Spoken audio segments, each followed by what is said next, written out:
हालांकि board exams पे ज़्यादा फोकस करना है। जेई में अगर थोड़ा कम रैंक रहेगा अच्छा कॉलेज मिल जाएगा, लेकिन बोर्ड एग्जाम फेल हो गए कुछ भी नहीं मिलने वाला है। फीस मांग रहे होते अगर उनके पास पेमेंट नहीं होता उस समय पे। हाय गाइस, इस वीडियो में बात करेंगे जो भी स्टूडेंट्स आप लोग अगर इस बार सीबीएसई का बोर्ड एग्जाम देने वाले हैं, क्लास 10th या 12th में कंपार्टमेंट इंप्रूवमेंट फेल या एडिशनल किसी भी कैटेगरी में आपने अप्लाई किया होगा, तो आप लोग के लिए जो डेट शीट रिलीज हुआ था पहले वो रिवाइज हो चुका है। मतलब आप रिवीजन जो डेट शीट्स है उसके हिसाब से आपको प्लान करना है अपना एग्जाम्स का। तो अभी जो क्लास 12th के लिए जो रिवाइज डेट शीट्स है इसका लिंक मैं डिस्क्रिप्शन में दे दूंगा, आप यहाँ से डायरेक्टली डाउनलोड कर सकते हो और इसके हिसाब से आपकी प्लानिंग्स बनाना। देखो डेट शीट्स क्या होता है ना, जब डेट शीट आ जाता है तो ऐसा बस डाउनलोड करके रखने की जरूरत नहीं है। आपके जो भी सब्जेक्ट्स है वो लिखो, एक छोटा सा टेबल टाइप का बना दो एंड सब्जेक्ट्स, डेट और आपके पास कितना टाइम है वो लिख दो, कितना दिन बचा हुआ है। आप चाहो तो एक चेकलिस्ट बना लो कितना टाइम हमें इन्वेस्ट भी करना है, तब जाके ये डेट शीट का कुछ बेनिफिट मिल पाएगा प्रायोर टू द अगर जो एडमिट कार्ड आता है तो। क्योंकि एडमिट कार्ड में ये डेट सारे अवेलेबल रहेंगे तो कोई कंफ्यूजन की बात नहीं है। हालांकि जो मैं पहले आप लोग को वीडियो में बताया था डेट शीट्स वाला एडमिट कार्ड वाला जो पुराना वाला था, अभी रिवाइज्ड वाला आ जाने की वजह से उस वाले वीडियो को मैं प्राइवेट कर दूंगा, डिलीट करा दूंगा, ठीक है। तो उसमें कोई भी स्टूडेंट्स कंफ्यूज नहीं होंगे। हालांकि आपके एडमिट कार्ड पे सारे डेट्स अवेलेबल रहेंगे तो परेशान नहीं होना, ठीक है। अब यहाँ पे ये तो क्लास 10th के लिए हो गया, 12th के लिए हो गया। तो आपके क्लास 12th का देखोगे तो जो मेजर सब्जेक्ट्स स्टार्ट हो रहे हैं वो हो रहे हैं आपका 19 ऑफ फरवरी से, हिंदी का, ठीक है। एंड उसके बाद से स्टार्ट होगा आपका इंग्लिश का सब्जेक्ट आएगा वो 22 फरवरी से।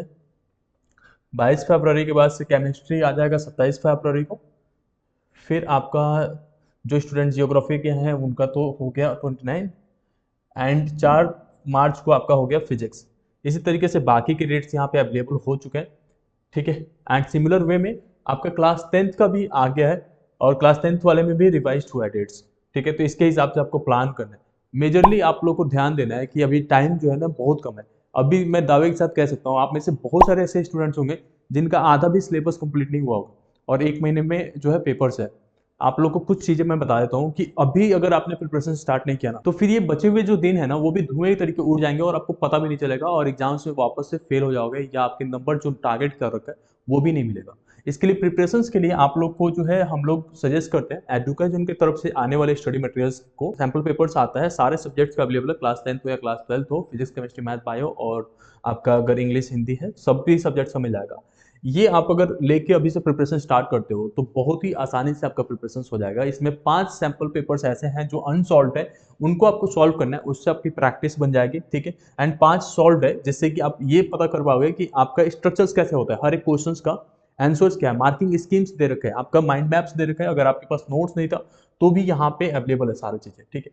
तो ये कंटेंट एक बार देख लेना, बहुत ही अच्छे से बनाया गया है। इसमें सिलेबस से लेके हर एक चीजें इंक्लूडेड है। ऑलरेडी हम लोग ने भी सारा चीज प्रोवाइड किया था। यहाँ पे आप देखोगे तो आपका जो भी सिलेबस है एंड कितने मार्क्स का आएगा, वेटेज वगैरह सारा चीजें मेंशन्ड है इसमें। एंड जब नीचे आओगे तो कुछ इस तरीके से आपका पेपर्स रहेगा। इसमें बहुत ही इजी लैंग्वेज में सारा कुछ लिखा हुआ है, मतलब हर एक न्यूमेरिकल्स आप देखोगे तो आसानी से समझ में आएगा, स्टेप वाइज सब चीजें बताया गया। तो इसमें जो भी सब्जेक्ट्स हैं आपका वो आप फ्लिपकार्ट पे चेक कर सकते हो, लिंक डिस्क्रिप्शन में है। बट जरूर करना सैम्पल पेपर्स, क्योंकि आप लोग का क्या होता है ना कि अभी आपने प्रिपरेशन स्टार्ट नहीं करते हो एंड उसके बाद से जो बाद में रिग्रेट करते हो, रिग्रेट केवल साल वेस्ट का नहीं होता, आपका पैसा भी लॉस होता है, पूरा साल का पैसा लॉस हो है। उसके बाद से आप जो हिडन वो रहता है ना आपके लॉस, वो आपको पता ही नहीं चल पाता। वो मैं आपको समझाता हूँ कैसे लॉसेस होते हैं, ठीक है। ये तो चीजें रहा, इसमें सारे सब्जेक्ट्स अवेलेबल है, केमिस्ट्री फिजिक्स हो गया या बायोलॉजी हो गया, हर एक सब्जेक्ट्स का आप देख सकते हो, ठीक है। एक चीज आपको समझना है वो ये है कि अगर आप अभी अपना बोर्ड के एग्जाम्स के लिए प्रिपेयर नहीं करते और किसी भी वजह से आपका साल लॉस होता है या आपका नंबर कम हो जाता है तो फ्यूचर में जाके प्रॉब्लम्स होते हैं। जैसे मान लो कि अगर आपका 1 साल बाद अगर कॉलेज स्टार्ट करते हो, लेट्स से बीटेक का एग्जांपल्स लेते हैं, अगर बीटेक में आपका एडमिशन लेने वाला हो लेकिन इस साल अगर किसी वजह से बोर्ड नहीं हुआ और आपका बीटेक 1 साल और डिले होता है, तो 1 साल अगर पहले बीटेक करते हो तो आपके प्लेसमेंट अगर एवरेज 5 लाख पर ईयर का भी होता है तो 5 लाख का लॉस है। और इस लॉस को बचाने के लिए मैं सिंपल फॉर्मूला बताता हूँ। अगर आपने 2 घंटा डेली पढ़ना शुरू कर दिया अभी से भी, सिंपल सिंपल प्रोसीजर से, मैंने एक चैलेंज भी आप लोगों के साथ शेयर किया था, आई बटन पे वो चैलेंज का वो लिंक है वीडियो का, वो भी अभी से भी फॉलो कर लोगे, अगर 15-20 दिन का भी करोगे तो भी आराम से अच्छे स्कोर हो सकते हैं। 1-2 घंटे कर लो तो आपने कुछ पैसा हद तक, मतलब बीटेक वाला जो आपका लॉस होने वाला है वो तो बच ही जाएगा, लेकिन उसमें ही अगर आपने थोड़ा और एफर्ट दे दिया तो बोर्ड में अच्छा परसेंटेज आएगा, मतलब 75 प्लस आ जाएगा।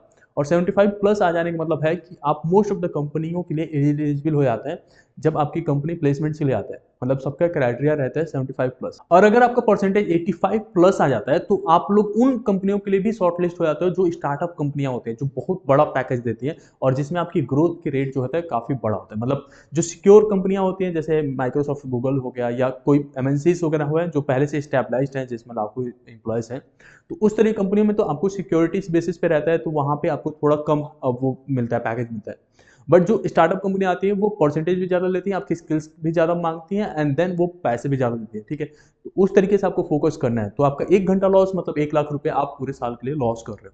तो जिस तरीके से आपको प्लान करना है, जो भी दिमाग में आता है ना कि मैं थोड़ा सा स्क्रॉल कर लेता हूँ इंस्टाग्राम या थोड़ा सा यूट्यूब भी देख लेता हूँ, तो वो सब चीज़ों को बंद करना है, ठीक है। बाकी सारी चीज़ें हम लोग आपको प्रोवाइड कर देते हैं व्हाट्सअप ग्रुप में। व्हाट्सअप चैनल ज्वाइन कर लेना, वहाँ पे भी हम अपडेट कर देते हैं सारी चीज़ें। उसके साथ साथ व्हाट्सअप ग्रुप हमने फ्री ग्रुप भी एक दिया था, वहाँ से भी आप कनेक्ट कर सकते हो। बट कोशिश यही रहे कि आपको पढ़ना है, कुछ भी हो जाए आपको पढ़ना है। बस ये कुछ दिन है जिसमें आप पढ़ लेते हो, तो बाकी जो भी आपके टास्क अभी होता है ना, कि अभी हमारा दिमाग जो होता है ना, मन इतना तेज भागता रहता है कि तुरंत आ जाएगा कि थोड़ा मोबाइल देख लेते हैं, कोई आया तो नहीं है अपडेट वगैरह या कुछ भी। पता चला अपडेट देखने के चक्कर में आए और कुछ और 1-2 घंटे तक स्क्रॉल करते रह गए। ये सबके साथ होता है। लेकिन जितना भी टाइम पढ़ना है वो बहुत ही इफेक्टिवली पढ़ना है। मतलब इफेक्टिव का मतलब ये नहीं कि आपको समझ में नहीं आ रहा है और फिर भी आप बैठ रहे हो, बैठना तो पड़ेगा ही, समझ में आए या ना आए। बट आप बार बार, जैसे लेट्स से कि एक क्वेश्चन है जो आपको बिल्कुल ही समझ नहीं आ रहा है, फिर भी आपको पता है कि ये एग्जाम्स में आने वाला है, तो आपको उसको 10 बार 20 बार लिख के देखो, ठीक है। जो चीज़ें एग्जाम्स में बहुत ही इंपॉर्टेंट है आने के लिए, आपने आज ट्राई कर लिया 2-3 बार, फिर कल के लिए भी उसे एक जगह पे चेकलिस्ट बना के रखो कि मेरे को ये क्वेश्चन तो देखना ही है। फिर इस तरीके से जब आप करोगे, गारंटेड करता हूँ बहुत ही अच्छा स्कोर आएगा। और इस वजह से नहीं है कि पढ़ाई बहुत इंपॉर्टेंट रहता है या कुछ भी, लेकिन आप कोई भी एक एग्जांपल्स बताओ जो जिन्होंने बिना पढ़े भी काफी अच्छा हासिल किया हो। बहुत ही रेयर केस में कुछ मिलता है जो लाइक किसी बिजनेस में है या कोई काम कर रहा है जो बिना पढ़े काम करता है या बिना पढ़े कुछ बड़ा अचीव करता है। जितने भी लोग हैं ना जिन्होंने मतलब मैं ये गेस कर सकता हूँ कि आपके पेरेंट्स भी आपकी फीस सबमिट करने के लिए कई बार ढूंढ रहे होंगे। आप में से काफ़ी स्टूडेंट्स होते हैं जो हमारे साथ कनेक्ट होते हैं, कॉल्स पे कनेक्ट होते हैं, पेरेंट्स भी काफ़ी टाइम कनेक्ट होते हैं। वो बता रहे होते हैं अपनी जर्नी की कैसे वो अपने रिलेटिव से फीस मांग रहे होते हैं। अगर उनके पास पेमेंट नहीं होता उस समय पे या सैलरी डिले होता है तो किस तरीके से उनको अरेंज करने पड़ता है, कितना मुश्किल से करना पड़ता है। तो इस सब चीज़ों को आपके दिमाग में रख के एंड देन अपना पढ़ाई करो, कैसे इन सब चीज़ों से छुटकारा हो सकता है। बस आपके अंदर से एक चीज़ आना चाहिए कि अभी का जो फोकस है ना वो बोर्ड एग्जाम है, इसके अलावा कुछ भी नहीं है। कुछ भी नहीं मतलब कुछ भी नहीं। बोर्ड एग्जाम्स प्लस जेई अगर आप दे रहे हो तो जेई का रहना चाहिए, बाकी कुछ भी नहीं रहना चाहिए। हालांकि बोर्ड एग्जाम्स पे ज़्यादा फोकस करना है, जेई में अगर थोड़ा कम रैंक रहेगा अच्छा कॉलेज मिल जाएगा, लेकिन बोर्ड एग्जाम फेल हो गए कुछ भी नहीं मिलने वाला, ठीक है। होप इन आपको ये वीडियो से कुछ हेल्प मिला होगा। आगे फिर से आपको कंटिन्यू स्टडी मटेरियल्स वगैरह हम लोग प्रोवाइड करेंगे। Thank you so much.